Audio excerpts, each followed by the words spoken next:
누가복음 6장 1절에서 11절까지 말씀을 함께 읽었습니다.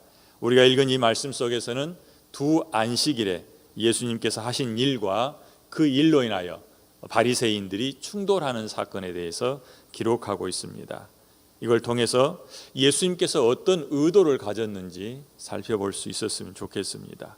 또 누가도 예수님께서 안식일마다 유대인들과 부딪히고 바리새인들과 논쟁했던 것들을 함께 모아서 여기에 기록함으로 무엇을 알리고 싶어 했는지 생각할 수 있으면 좋겠습니다. 예수님께서 안식일 규정을 어기는 것 같은 행동을 일부러 하는 것처럼 그렇게 보여집니다.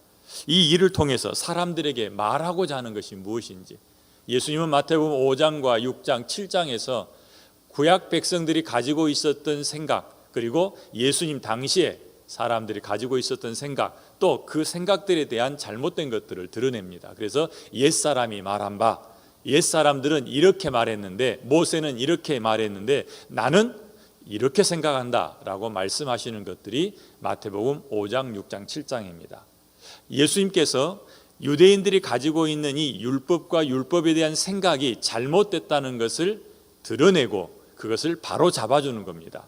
오늘 우리가 읽은 누가복음 6장 1절에서 11절에 있는 이 안식일 논쟁에서도 예수님께서는 유대인들이 가지고 있는 이 안식일에 대한 생각을 바로 잡아주고자 하는 거죠. 그래서 우리가 보기에 일부러 안식일을 범한다라고 생각하는 것처럼 그렇게 행동한다는 거죠. 그런데 그 행동이 사실은 안식일을 범하는 게 아니라 안식일의 진짜 의미를 드러내고 있다라고 말씀하는 겁니다. 우리가 기본적으로 안식일에 대해서 이해하려면 언제부터 안식일이 지켜졌는지를 보아야겠죠. 왜 하나님께서 안식일을 지키라고 명령하는지도 찾아봐야겠죠. 하나님께서 안식일 규정을 만드시고 모세를 통해서 이렇게 매 7일마다 안식일을 지켜라라고 말씀하신 그 의도가 어디 있는지를 알고 접근해야 바로 이해할 수 있다라는 의미입니다. 안식일이 공식적으로 지켜지도록 명령 주어진 것은 십계명입니다. 그래서 출애굽기와 신명기에 구체적으로 안식일을 기억하여 지켜라라고 말하죠. 그런데 이 두 군데 성경이 안식일에 대해서 이야기하는데 그 근거가 각기 다릅니다. 하나는 하나님께서 창조하시고 제7일에 안식하셨기 때문에 너희들이 안식해야 된다라고 말씀하고, 딱 한 군데에서는 너희를 하나님께서 애굽에서 구원하여 내셨기 때문에 너희는 이제 안식일을 지켜야 된다라고 말씀하는 거죠. 그런데 하나님께서 안식일 규정을 지키라고 이렇게 정해놓으신 것은 예수님의 이 한마디 표현 속에서 왜 그렇게 하셨는지가 분명해집니다. 사람이 안식일을 위해서 있는 것이 아니라 안식일이 사람을 위해서 있다라고 하신 예수님의 말씀입니다. 하나님께서 안식일을 기억하여 지켜라라고 명령하신 것은 그 안식일을 지키도록 하기 위해서 사람들을 동원시키는 것이 아니라 사람을 위해서 안식일을 정하고 그 안식일을 통해서 하나님을 기억하도록 하신 겁니다. 그러므로 안식일은 하나님을 위해서 지키는 날이 아니라 하나님이 사람을 위해서 제정해 놓으신 날인 겁니다. 안식일을 지내면서 모든 사람들은 그 안식일 날 복을 얻게 되어 있는 거예요. 하나님께서 안식하며 그 날에 복을 주셨는데 이 하나님께서 복을 주신 안식일에 하나님처럼 안식할 때에 하나님이 그 날에 주신 복을 사람들이 누릴 수 있게 된다는 거죠. 안식의 참된 의미인 쉼이 있고 그곳에는 하나님으로부터 받은 복을 누리는 것이 들어있는 겁니다. 그래서 하나님께서 정해놓으신 그 날의 안식일을 지킴으로 우리는 이 안식일을 통해서 하나님과 깊은 교제 가운데 들어갈 수 있는 거예요. 하나님을 더 깊이 알고 하나님과 더 깊은 관계를 맺고 하나님과 교제하고 하나님으로 인하여서 즐거워하게 되는 겁니다. 이것을 위해서 하나님께서 안식일을 기억하여 지켜라라고 말씀한 거예요. 그런데 시간이 지나면서 어떻게 하면 우리가 안식일을 더 잘 지킬 수 있을까 고민에 빠졌을 거예요. 그리고 하나님도 안식일을 범하는 사람은 돌로 쳐 죽일 것을 말씀하셨기 때문에 랍비들은 그것을 잘 가르치기 위해서 좀 더 세부적으로 나눠놓기를 시작한 거죠. 그런데 시간이 지나면서 이것이 점점 전통이 되고 규정이 되고 사람들은 이제 죽지 않기 위해서 어떻게 안식일을 잘 지킬까로 빠져버린 겁니다. 그럼 우리가 어떻게 안식일을 지켜야 될까? 어떻게 하면 돌에 맞아 죽지 않을까? 이렇게 생각하다 보니까 6일 동안은 마음대로 살다가 제7이 되면 안절부절 못하는 날이 된 거예요.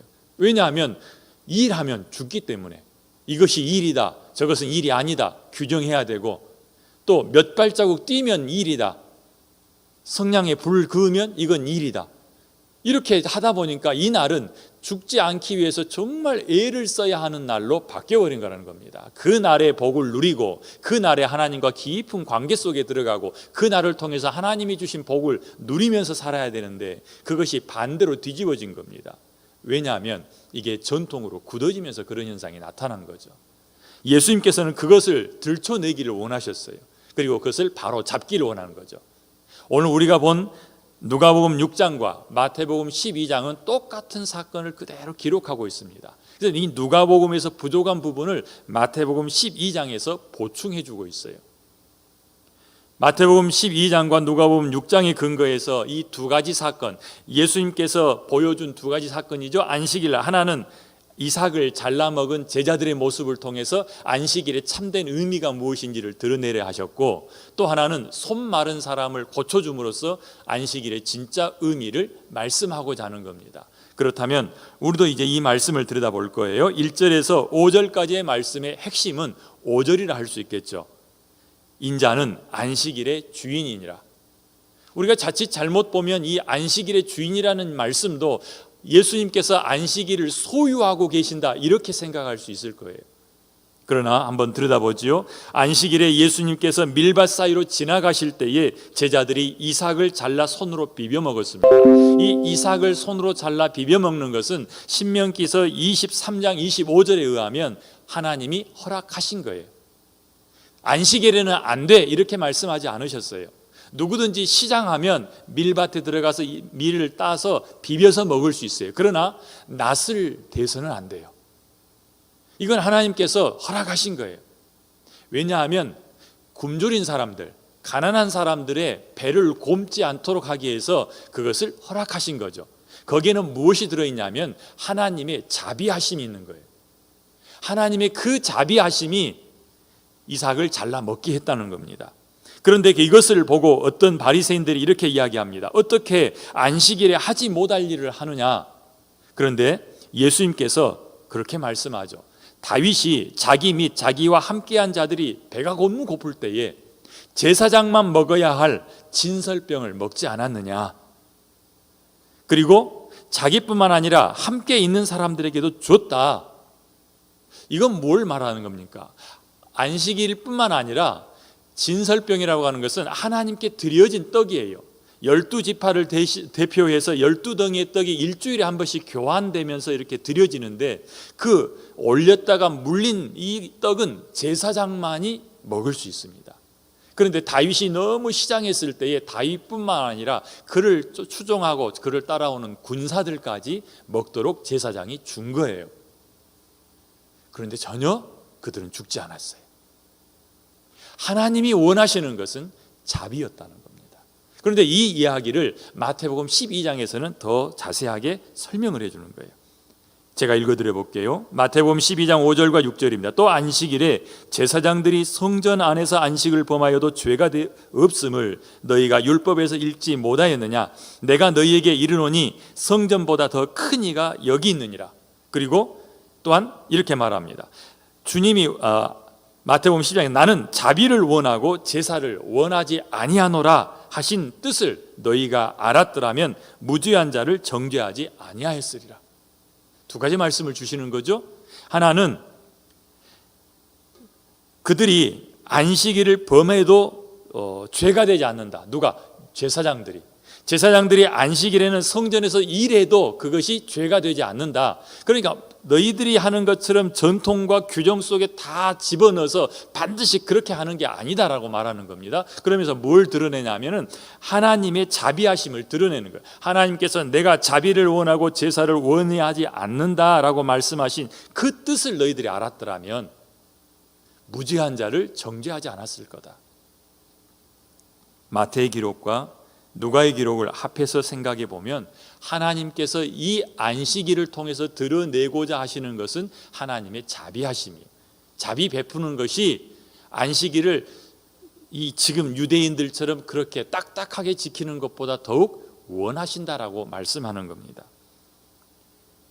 만약에 하나님께서 주신 규정의 그 본래의 목적을 잃어버리고 그걸 가지고서 문자적으로 사람들을 억압하고 사람들을 괴롭히고 사람들이 마땅히 누려야 될 쉼을 박탈해 버린다면 그것은 잘못 사용하는 것이다 라고 말씀하는 겁니다. 그런 의미에서 예수님께서 말씀하시기를 인자가 안식일의 주인이다 라고 말씀하는 겁니다. 이 뜻은 아까도 말씀드린 것처럼 내가 이것을 소유한 내 소유권을 주장한다 이런 말씀이 아니라 나는 안식일의 참된 의미를 가장 잘 알고 있는 주인이다 이렇게 말씀하시는 것이고, 또 하나는 내가 안식일을 가장 잘 지킨다 이런 의미가 그 안에 들어있는 겁니다. 안식일을 가장 잘 알죠. 왜냐하면 처음 안식일을 지키신 분이니까, 그리고 안식일을 만드신 분이시니까 그 주님께서 말씀하시는 거예요. 내가 가장 잘 알고 내가 가장 잘 지키는 안식일의 주인으로서 너희에게 이야기한다. 안식일의 주인은 나다. 그러시면서 안식일을 통해서 그 의미를 드러내시는 것이 자비를 베푸는 것이 옳다. 자, 다음 구절에 보면 더 정확하게 나타납니다. 또 다른 안식일에 예수님께서 회당에 들어가서 가르칠 때에 거기 오른손이 말라버린 사람이 있습니다. 서기관과 바리새인들도 그 자리에 있었는데 예수님을 고발할 증거 찾으러 그 자리에 왔어요.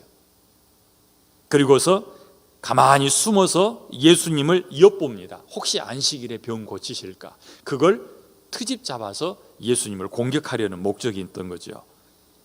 예수님은 이미 그들의 생각을 아셨습니다. 그래서 일부러 손 마른 사람을 일으켜 세웁니다. 모든 회중 가운데 이렇게 세워서 예수님께서 그렇게 말하죠. 내가 너에게 한 가지 물어볼게. 안식일에 선을 행하는 것, 악을 행하는 것, 그리고 생명을 구하는 것과 죽이는 것, 어느 것이 옳으냐? 선을 행하는 것과 악을 행하는 것 가운데 무엇이 옳고 살리는 것과 죽이는 것 가운데 무엇이 옳으냐? 무리를 둘러보시고 그 사람에게 이렇게 말합니다. 손을 내밀라. 그때 회복하죠. 아예 보란듯이 무리 한가운데 세워놓고 그들에게 고쳐주는 것을 보여주는 거예요. 그걸 보고 여기 모여서 숨어서 엿보던 서기관과 바리새인들이 화가 많이 났다고 하죠. 마태복음 12장에서는 그렇게 이야기합니다. 이 일로 인하여 어떻게 예수님을 죽여버릴까 의논하더라. 예수님과 대립하게 된 것이 아주 노골화되고 예수님을 죽여버리기로 한 결정이 바로 이 손 마른 사람을 고쳐주신 사건이었다는 겁니다. 예수님께서 이렇게 드러내놓고 서기관과 바리새인들과 부딪힌 이유가 무엇인가? 그것은 그들에게 안식일의 의미를 분명하게 알려주기 위함이었다라는 얘기입니다. 누가복음 6장 9절 다시 한번 보십시오. 거기에 보니까 예수께서 그들에게 말씀합니다. 선을 행하는 것과 악을 행하는 것, 그리고 생명을 살리는 것과 생명을 죽이는 것, 어느 것이 옳으냐? 안식일은 어떤 날이냐라고 말하는 거예요. 살리는 날이냐, 죽이는 날이냐, 선을 행하는 날이냐, 아니면 악을 행하는 날이냐. 안식일의 본래 의미는 사람을 살리는 것이요, 사람에게 자비를 베푸는 것이요, 생명을 구하는 일이다. 마태복음에서는 이런 얘기를 합니다. 예수께서 가라사대 너희 중에 어느 사람이 양 한 마리가 있어 안식일에 구덩이에 빠졌으면 붙잡아 내지 않겠느냐? 사람이 양보다 얼마나 더 귀하냐? 실제로 그들은 양이 구덩이에 빠지면 그날이 안식일이라도 양을 건져냈다는 겁니다. 너희들은 구덩이에 빠진 양은 건져내면서 어려움에 처해 있는 사람을 돕지 않겠느냐? 그렇게 물어보시는 거죠. 양보다 사람이 더 귀합니다. 그러므로 안식일에 선을 행하는 것이 옳다라고 말씀하시고서 손 마른 자를 고쳐주시는 겁니다. 악을 행하는 것보다 선을 행하고 죽이는 것보다 살리는 것이 중요한 것처럼 안식일을 통하여 하나님께서 의도하신 것을 드러내는 것은 굉장히 중요합니다. 오늘 이 안식일을 바로잡는 예수님의 행동을 통해서 우리는 분명히 알아야 합니다. 전통이 중요하고 전통이 선하고 전통이 우리로 하여금 하나님 앞에서 바른 모습으로 신앙생활할 수 있도록 붙잡아 줄 수 있는 선한 기능이 있습니다. 그러나 우리가 경계해야 될 게 있습니다. 전통이 잘못 흘러갔을 때에 전통은 사람을 살리는 게 아니라 오히려 사람을 죽일 수 있다는 것입니다. 그러므로 우리는 전통을 통해서 분명히 깨달아야 합니다. 아무리 전통이 오래됐고 전통이 선하고 전통이 좋다 할지라도 하나님의 말씀인 성경보다 더 중요할 수는 없습니다. 성경이 전통 위에 있다는 겁니다. 그런데 예수님 앞에 서서 그를 힐난했던 이 서기관과 바리새인들은 전통이 말씀보다 더욱 중요했습니다. 예수님은 그걸 깨뜨리고 싶었어요. 그래서 바로 가르치기를 원했던 겁니다. 또 한 가지는 전통이 왜곡된다면 똑같은 단어를 사용하고 문장을 사용한다 할지라도 사람을 살리기보다 사람을 죽이기 바쁘다는 겁니다. 전통은 잣대가 되어서 사람을 힐난하고 비난하고 사람을 정죄하는 데 사용되어지기 쉽습니다. 우리가 그렇게 그것을 사용해서는 안 될 겁니다. 우리가 가진 전통이 있습니다. 우리가 가진 신앙의 전통이 있습니다. 우리 부모님, 우리 할아버지 때로부터 내려오는 신앙이 있습니다. 그러나 그 신앙이 성경을 앞설 수 없습니다. 그리고 그 신앙을 잘못 사용하면 사람을 살리는 게 아니라 사람을 비난하고 정죄하고 사람을 죽이는 데 사용될 수 있다는 겁니다. 우리 교회 전통이 있습니다. 그러나 이 전통을 내가 어떻게 사용하느냐에 따라서 그렇게 예수님이 걱정하고 예수님이 드러내기를 원하셨던 것처럼 잘못 사용되어질 수 있다는 뜻입니다. 여러분은 어떻습니까? 여러분은 어떤 생각의 틀에 갇혀 있습니까? 한번 볼 수 있기를 바랍니다. 전통이 왜곡되어 사람을 이롭게 하지 않고 오히려 전통이 사람을 해롭게 할 수 있다는 것입니다. 전통의 종이 되면 하나님의 말씀보다 전통에 더 빠져들어서 전통을 지키기 위해서 다른 것들을 다 무시해버릴 수 있다는 것입니다. 전통이 하나님을 가려버린다면 그것은 잘못된 것입니다. 분명히 깨달을 수 있기를 바라고, 오늘 이 말씀을 통해서 내가 신앙생활 오래 했다고 마치 이 서기관과 바리새인들처럼 하나님의 안식일의 주인 되신 예수 그리스도보다 더 위에 서서 그것을 판단하고 정죄하지 않도록 우리 자신을 잘 다스려야 할 것입니다. 오늘 이 말씀을 붙잡고 기도함으로 겸손한 자리에 있을 수 있기를 바랍니다. 기도하겠습니다. 하나님 아버지 감사합니다. 오늘 또 우리에게 이 누가복음 6장의 말씀을 통해서 우리가 어디 서 있는지 보게 하시니 감사합니다. 예수님이 안식일의 주인이었고 예수님은 자비를 원했고 예수님은 생명을 살리기를 원했지만 그 예수님의 뜻을 고려하지 않고 자기들의 전통 따라서 안식일을 범한다라고 생각하고 예수님을 죽일 생각을 하고 있는 이 자기들의 전통을 깨고 있는 사람들을 보면서 우리 자신을 보게 하여 주시옵소서. 사람을 살리기보다 사람을 죽이는 데 사용하고 있는 이 바리새인과 서기관들처럼 우리가 가지고 있는 신앙의 전통으로 다른 사람들을 비난하는 데 사용하고 다른 사람들이 나보다 더 못하다고 비교하는 데 사용하지 않는지 보게 하시고, 하나님 오늘 하루도 하나님이 주신 말씀 붙잡고 겸손하게 살게 하여 주시옵소서. 감사하며 예수님 이름으로 기도합니다. 아멘.